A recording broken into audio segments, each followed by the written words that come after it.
안녕하세요. 트렌드 분석가 김용섭입니다. 클린테크라는 말이 있습니다. 이 클린테크, 클린 테크놀로지의 줄임말인데요. 이름에서도 연상되듯이 환경오염, 탄소 감축, 기후위기 대응 관련되는 기술입니다.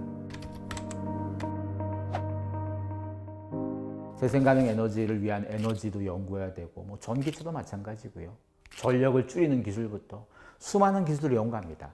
이 모든 기술들이 클린테크에 해당될 텐데요. 이런 기술을 통해서 우리가 탄소 감축도 시키고 지구온난화에 대한 문제도 해결하고 기후위기도 대응해야 됩니다. 이와 관련된 기술들, 우리가 일상에서 이제 전기차를 타는 사람들부터 또 우리가 일상에 쓰는 모든 도구들이 에너지 효율이 높아지는 것도 마찬가지고 계속 느끼고 있는 건데, 이 시장이 사실은 미래에 굉장히 중요한 비즈니스입니다. 이 클린테크를 주도하는 대표적 사람이 누구냐? 빌 게이츠인데요. 빌 게이츠는 2015년에 브렉스루 에너지 벤처스라는 투자 펀드를 하나 만들었습니다. 이걸 왜 만들었냐? 기술 개발하는데 돈을 안 대주면 개발할 수가 없잖아요. 이분이 아무리 돈이 많아도 자기 돈만 갖고 하면 이 분위기가 확산이 안 되잖아요. 그래서 전 세계에 돈 많은 분들을 끌어들인 거예요. 빌 게이츠가 직접 전화를 돌렸답니다. 한 20명한테 돌렸다는데요.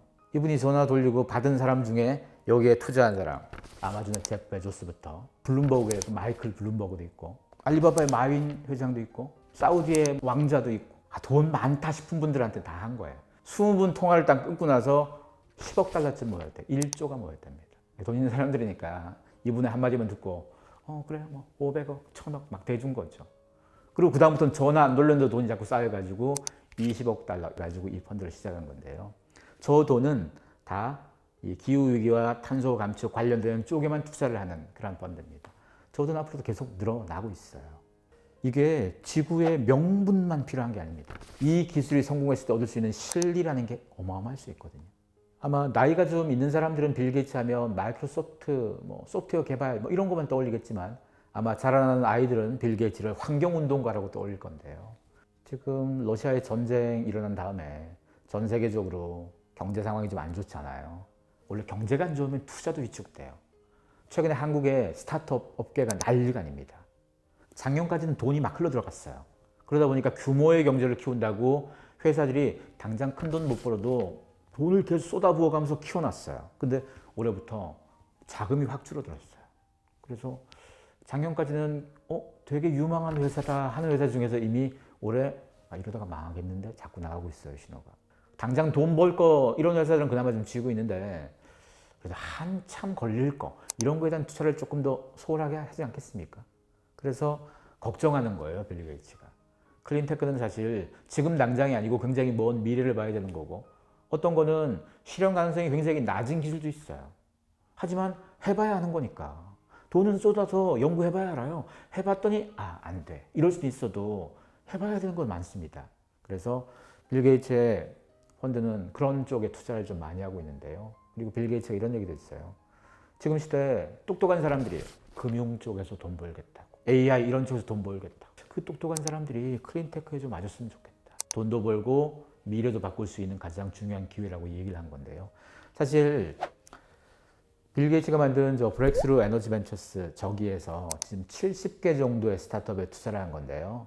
70개 중에서 제가 몇 개만 소개해 드릴게요. 도대체 클린테크가 어떤 미래, 어떤 기회가 있는지를 단적으로 좀 보여줄 만한 사례를 좀 준비했는데요. 그 중에 하나가 이 에어룸 카본 테크놀로지입니다. 이 회사가 미국 회사인데요. 탄소 포집, 대기 중에 있는 탄소를 흡수해가지고 이걸 제거하는 그런 기술인데요. 이런 기술을 가진 회사는 많아요. 많은데 핵심이 뭐냐? 탄소 제거를 싸게 해야 돼요. 비싸게 할수록 상업성이 없잖아요. 근데 이 회사는 세상에서 가장 흔하고 싼 이 자원 중에 하나가 석회석. 이 석회석으로 탄소를 제거하는 그런 기술에 지금 연구를 하고 있는데요. 만약에 이 회사의 이 연구가 상업적인 성과를 제대로 낼 수 있다. 그렇게 되면 탄소 배출에 굉장히 변화가 생기겠죠. 왜냐하면 수많은 회사가 탄소를 줄이려고 공장을 멈추지 않잖아요. 공장에서 돌려야 됩니다. 공장은 돌리는데 탄소를 어떻게 줄이냐? 그래서 탄소 배출권을 사는 거예요. 내가 직접 이만큼 줄이진 못했는데 나 대신 줄인 회사에다가 돈 주고 그만큼을 사오는 거예요. 이런 회사가 계속 탄소를 제거하면 그 탄소 배출권을 계속 팔겠죠. 돈 벌 수 있는 회사입니다. 여기에 빌 게이츠의 그 브렉스루 에너지 벤처스가 투자를 한 거고, 마이크로소프트가 이 기후혁신 기구를 만든 게 있는데 거기도 여기다 투자를 했습니다.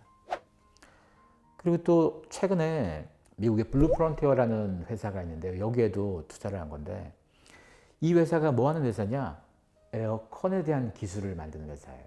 에어컨, 뭐 우리 일상적으로 쓰는 에어컨이죠. 근데 그 에어컨이 뭐가 문제냐? 지금 전 세계적으로 에어컨을 한 16억 대쯤 우리가 쓰고 있대요. 근데 이 16억 대가 2030년만 돼도 한 56억 대로 늘어난답니다. 왜냐면 지금은 아직 중국 사람들 안 쓰잖아요, 별로.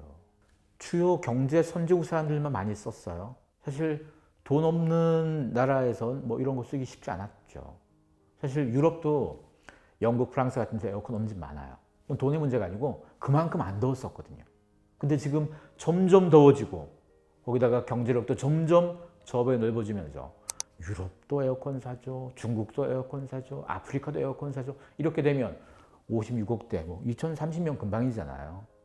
이게 뭐가 문제냐? 현재 16억 대 갖고도 전 세계 온실가스 배출량의 4%를 차지한답니다. 우리가 쓰는 기계 중에서 탄소 배출량을 가장 많이 하는 단일 기계로 꼽자면 에어컨일 거예요. 여러분들 전기 쓰면 전기료에서 가장 큰 비중이 에어컨이잖아요. 근데 이걸 해결을 못하면 지금보다 한 3배쯤 앞으로 더 늘어나게 되면 탄소 배출량 늘어나겠죠. 우리가 더우니까 에어컨 켜죠. 에어컨 켜니까 더 더워지는 거예요. 에어컨에서 나오는 그 열기와 탄소 배출 때문에 악순환되는 거잖아요, 계속. 근데 블루프론티어라는 이 회사가 개발하는 이 기술이 전기 사용량은 60% 줄이고요. 온실가스 배출량은 85% 줄입니다. 이 기술에 투자를 한 겁니다. 이 회사가 2025년에 상업용 제품, 보통 공장이나 빌딩에 쓰는 제품 먼저 출시를 하는 거고요. 2026년, 7년 되면 가정용까지 만든다고 하는데, 이 시장에서 두각을 드러낼 만한 기술이 만들어만 진다면 전 세계 에어컨 산업에서 가장 주목받는 회사 되지 않겠습니까? 순식간에. 전 세계 에어컨 회사가 이 기술 쓰겠다고 다 라이선스 돈 내야 되지 않겠습니까? 돈 엄청 벌 수 있는 회사입니다. 그뿐이 아니죠. 어넥스 에너지라는 ONE라는 회사도 있는데요. 이 회사는 전기차 배터리를 바꾸는 회사입니다. 이 회사의 목표가 뭐냐? 기존 배터리보다 2배 이상 달리게 만드는 거.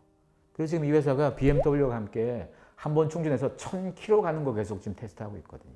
그쯤 가면 전기차 시장이 확 바뀌겠죠. 그리고 멀리 가는 것도 중요한데, 이 회사가 또 중요하게 생각하는 것은 배터리에 들어가는 뭐 니켈부터 리튬 이런 광물질도 희소한 자원이다 보니까 비싸요. 전기차 가격이 특히나 테슬라 같은 경우는 뭐 생선도 아닌데 시가 이렇게 막 팔잖아요, 요즘.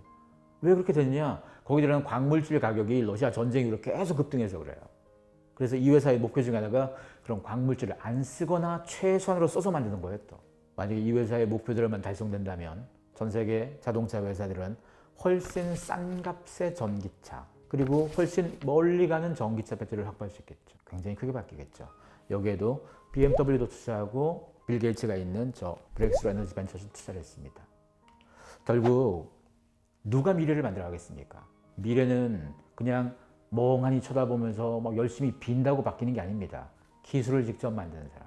어찌 보면 미래를 바꾸는 가장 중요한 사람들일 겁니다. 직접 우리가 기술을 만드는 걸 못하는 사람들이라면 이런 미래를 만들어가는 사람들을 투자하거나 밀어주거나 도와주는 사람도 우리에게는 필요하겠죠. 지금 우리에게는 클린테크가 미래의 산업, 미래에 유망하다 정도로 보겠지만 10년 후쯤의 사람들은 어떨까요? 그 당시의 사람들은 10년 전에 이걸 알고 투자했어야지 라고 생각할 수도 있겠죠.